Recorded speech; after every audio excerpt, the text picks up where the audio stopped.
Safran, c'est maintenant depuis 2012 une scène conventionnée. C'était auparavant un centre culturel de proximité, comme ça s'appelle ici à Amiens Métropole, dans les quartiers nord d'Amiens, donc le quartier HLM de 25 000 habitants. Il y a à la fois effectivement un théâtre avec une programmation, un soutien à la création, il y a aussi un centre d'art plastique, mais il y a aussi une école de musique associative, une bibliothèque. Disons que c'est un lieu structurant, culturel et artistique sur le territoire. Donc, un laboratoire de recherche de formes artistiques qui s'appelle Art et Époque. Voilà. C'est autour de l'hypothèse lourde que l'époque est produite par des formes et que les formes artistiques peuvent être, si on les comprend, si on arrive à les analyser, à les percevoir, peuvent être révélatrices d'une époque ou d'une époque à venir en fait.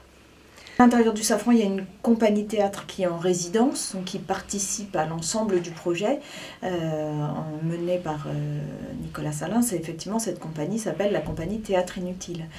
Au moment où moi, on a créé cette compagnie, il fallait lui donner un nom. Il se trouve qu'on avait fait auparavant un journal de poésie qui s'appelait L'Inutile. Donc la filiation est venue de là.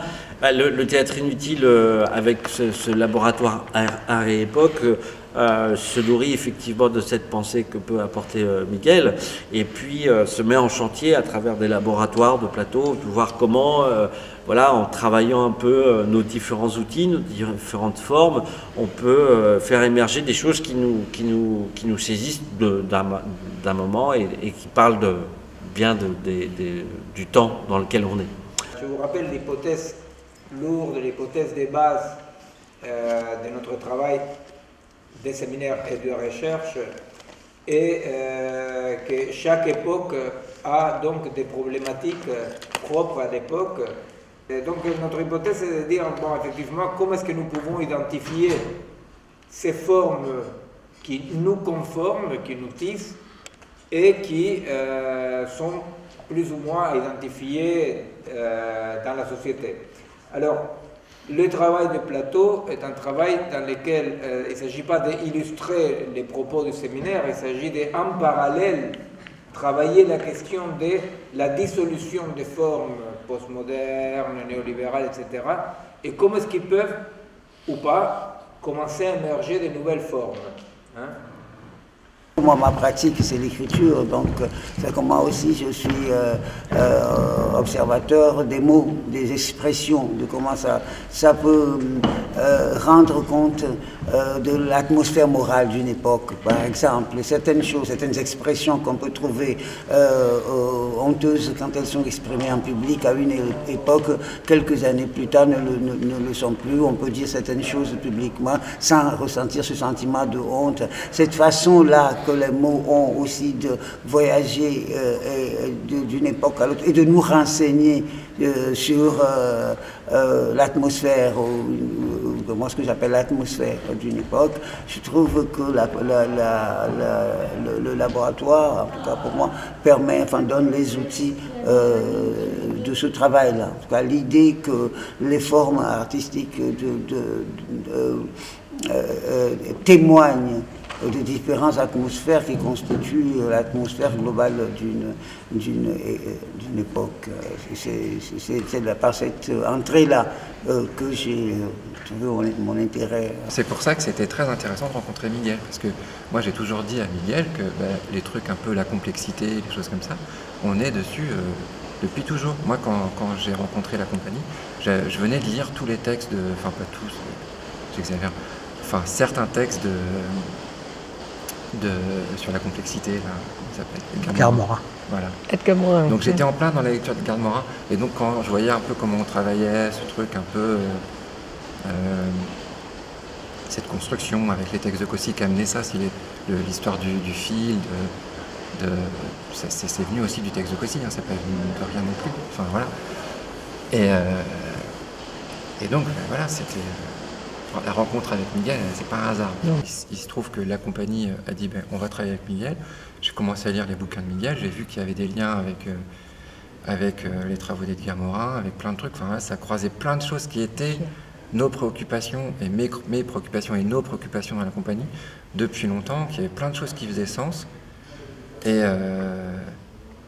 que ça prolongeait. Moi je crois qu'avant de rencontrer Miguel, je faisais de la musique comme un petit animal sauvage. C'est-à-dire que je jetais tout, alors pas sur une partition, parce que voilà, c'est de la musique concrète, donc vraiment dans l'expérience de l'écoute et vraiment de manière un peu anarchique, sans vraiment réfléchir, même s'il y a beaucoup de... Généralement, les compositeurs de musique électroacoustique ont une réflexion sur leur musique, et puis au fur et à mesure de leur parcours, on voit bien se dessiner une intention, ce qu'on appelle une esthétique, quoi. On a travaillé avec Norbert Choquet aussi à étudier, faire un petit historique des formes artistiques par rapport à leurs époques. Et moi, je me suis occupée de la musique. On se rend bien compte qu'à chaque époque porte la trace, enfin la musique, chaque musique de chaque époque porte une trace assez spécifique qui est notamment assez liée aux outils, quoi.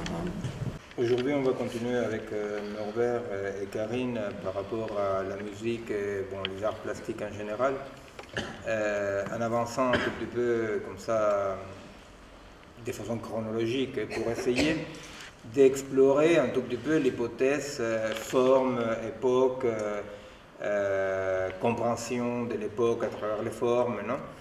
Qui est quand même l'hypothèse centrale de notre travail, de notre groupe de travail, qui est celle de dire la compréhension d'une époque, de la complexité d'une époque, elle s'est faite non pas par la connaissance exhaustive de chaque dimension de l'époque, dans notre cas biologie, économie, statistique, etc., mais plutôt il y a une autre forme d'accès qui est une forme que Kant appelle transcendantale.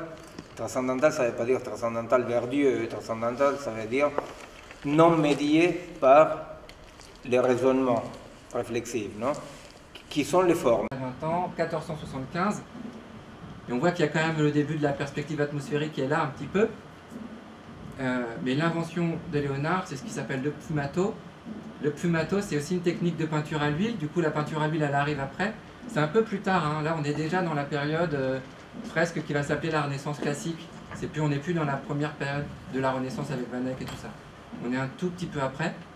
Je vais vous faire écouter, avant de parler un petit peu de la chorale des bouffons, qui va marquer un peu le passage entre la musique baroque et la musique classique.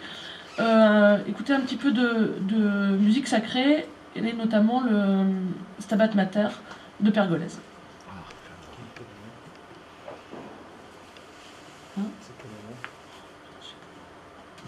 1736, qui est de 1736.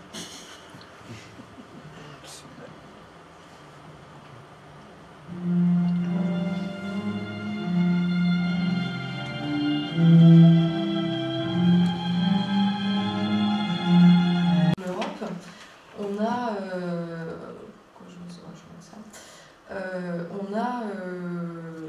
donc un développement considérable du costume long, puisque précédemment l'Église emprunte un certain nombre de formes issues du vestiaire laïque pour dire maintenant c'est nos vêtements reconnaissables, on est religieux.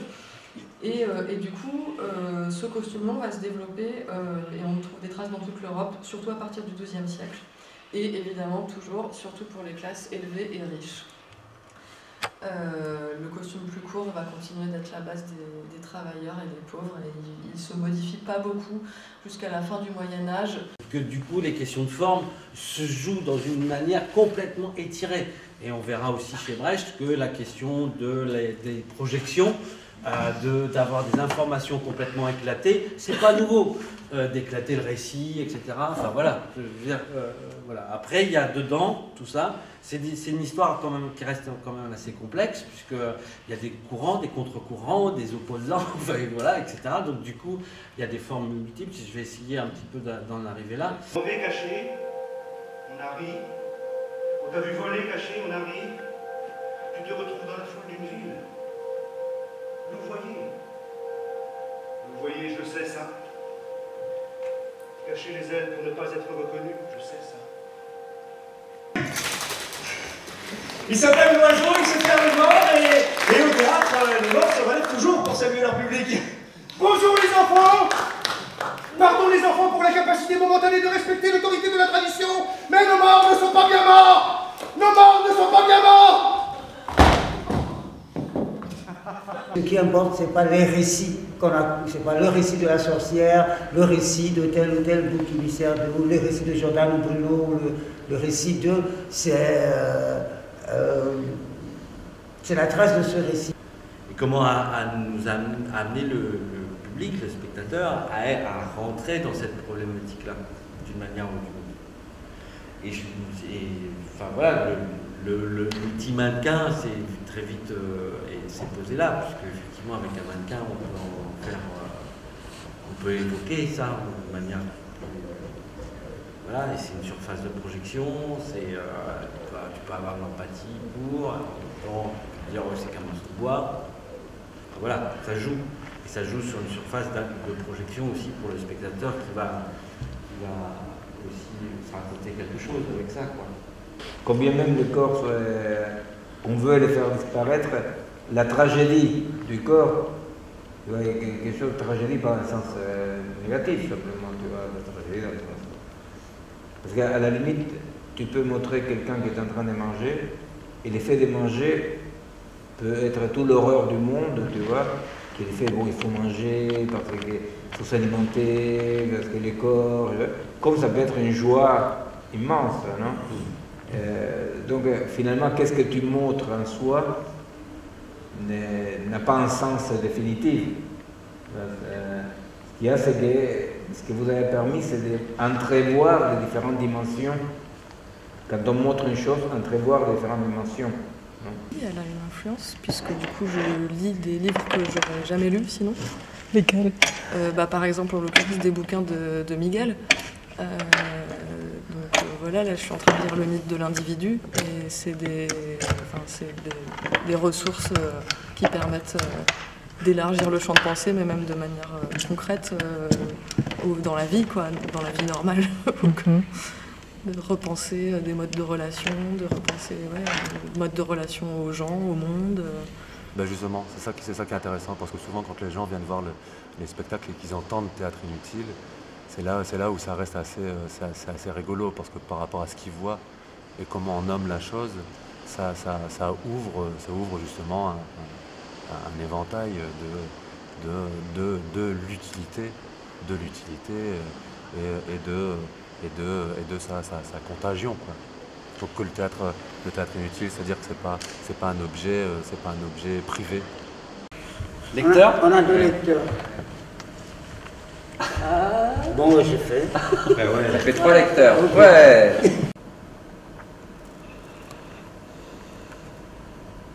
Tout à coup, tu coupais la lumière. Alors, comment est-ce qu'il continue? Comment est-ce que ça continue? L'élan est la même action, mais il n'y a pas de lumière, donc ça ne peut pas être le même. L'idée, ce serait que la musique intervienne comme ça, comme quelque chose qui est une dimension de plus qui émerge.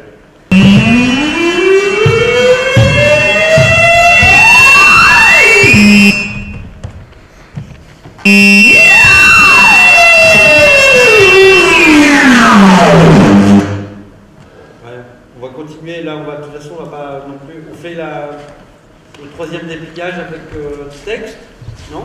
Ouais. La flèche rouge, c'est un scénario d'explosion technologique. Bonjour, je vais vous parler aujourd'hui du tabou ultime. Notre mort, il y a 4 semaines.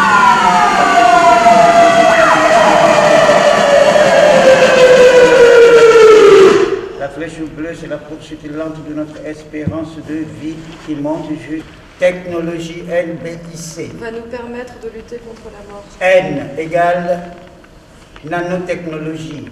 B égale biotechnologie. I égale informatique. C égale sciences cognitives. NBIC. Ce qu'il faut se parler, c'est la question de l'écriture, que c'est une question très particulière. Mais en laissant de côté la question de l'écriture, les derniers travail plateau, était vraiment absolument à la hauteur de la recherche. Tu vois. Et c'est pas mal que justement apparaît la question de l'écriture. Tu vois. C'est que on reçoit beaucoup une attente, là c'est pour lancer la discussion, une attente de le texte comme primeur de sens. Moi je pense que nous on a un défi très intéressant, c'est de parler aujourd'hui de le rôle du texte dans le théâtre. Tu comprends? Mais vraiment aller à fond. Donc ici c'est un niveau mixte, c'est un niveau mixte. Ici c'est un niveau agrégatif. Ouais. Ici c'est un niveau organique. Ok. Moi, ça m'a intéressé comme piste en pensant à quelle... Justement, la question que je me posais, ce n'est pas quel genre de texte, mais aussi quelle est la place. Et donc, la question de la place m'a ramené cette mémoire-là. Par rapport à l'organicité, lisser Canguilhem, les normales et les pathologiques. Ok. Voilà. Tu vois, Canguilhem... Et il faut retravailler... Ah oui, tu n'étais pas là la dernière fois. Il faut retravailler les concepts d'Artaud, l'image d'Artaud, tu vois, du corps sans organe.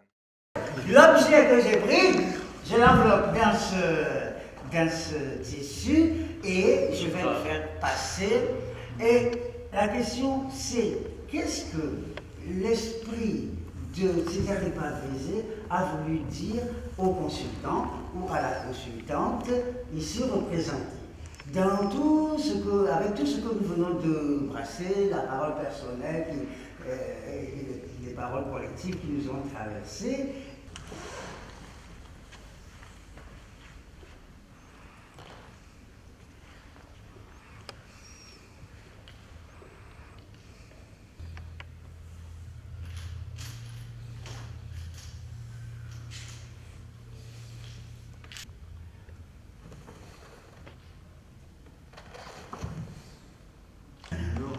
à deux maisons. L'une occupe une brève place sur l'horizon, l'autre, tout un homme suffit à peine à la contenir. On peut imaginer cette première maison, c'est une étincelle. Moi je pense à l'évolution, à l'idée que pour l'instant, l'homme suffit à peine, mais il y a suffi dedans, quoi. C'est l'idée que quelque chose reste encore possible dans ce mouvement-là. D'autres choses, d'autres traversées, d'autres inspirations. Et c'est peut-être là l'homme, là où l'homme entre en jeu. Et il y a une idée d'imperfection.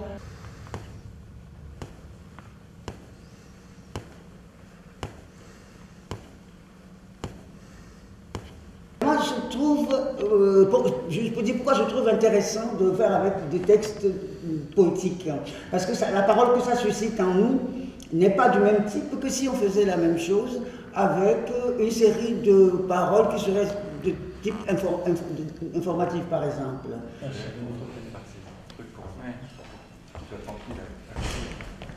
Ah ouais. C'est quand tu pousses, tu mets de la force. Mais avant ça, c'est vraiment trouver le point qui est souvent par là. Magique aussi.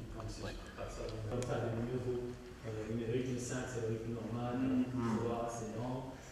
C'est à l'intérieur. Le possible.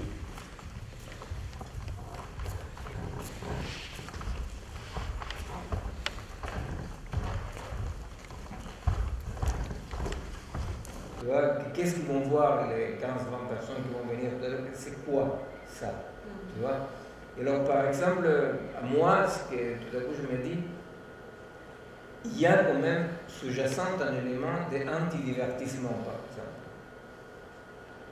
Tu vois? C'est-à-dire, c'est une problématique épocale. Tu vois? Tout est au nom du divertissement. Le public non avisé, comme ça, témoigne, c'est ça dont il témoigne, de dire. Mais où fait le top? Où il y a un top? Tu vois? Et on leur répond, mais non, quel top? Il y a la police ennemie, chacun son truc, il n'y a aucun sens. Et l'autre dit, où est le top? Il a raison, où est le top? Qu'est-ce qui se passe si chacun, on n'est pas dans la co-construction, mais qu'on est juste face à soi-même à partir une carte d'une parole, qu'elle soit d'un poète, d'un scientifique. Comme si rien n'avait eu lieu, la corneille et le saule. Comme si rien n'avait eu lieu, la corneille et le saule. Alors, par exemple, je vais traverser par ces mots, ces images. Il s'agit bien entendu de ne jamais accepter le premier rendez-vous que nous donne la voix, que nous donne ces paroles.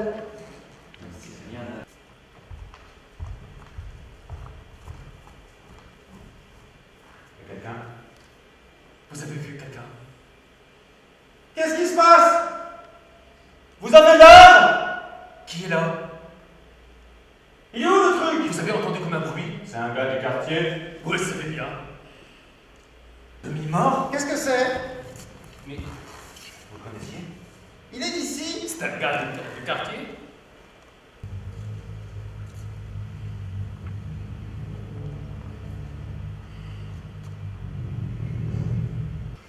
C'est quoi la question? Pourquoi ils ne rentrent pas chez eux? Qu'ils restent tranquilles dans leur camp et tout ira bien.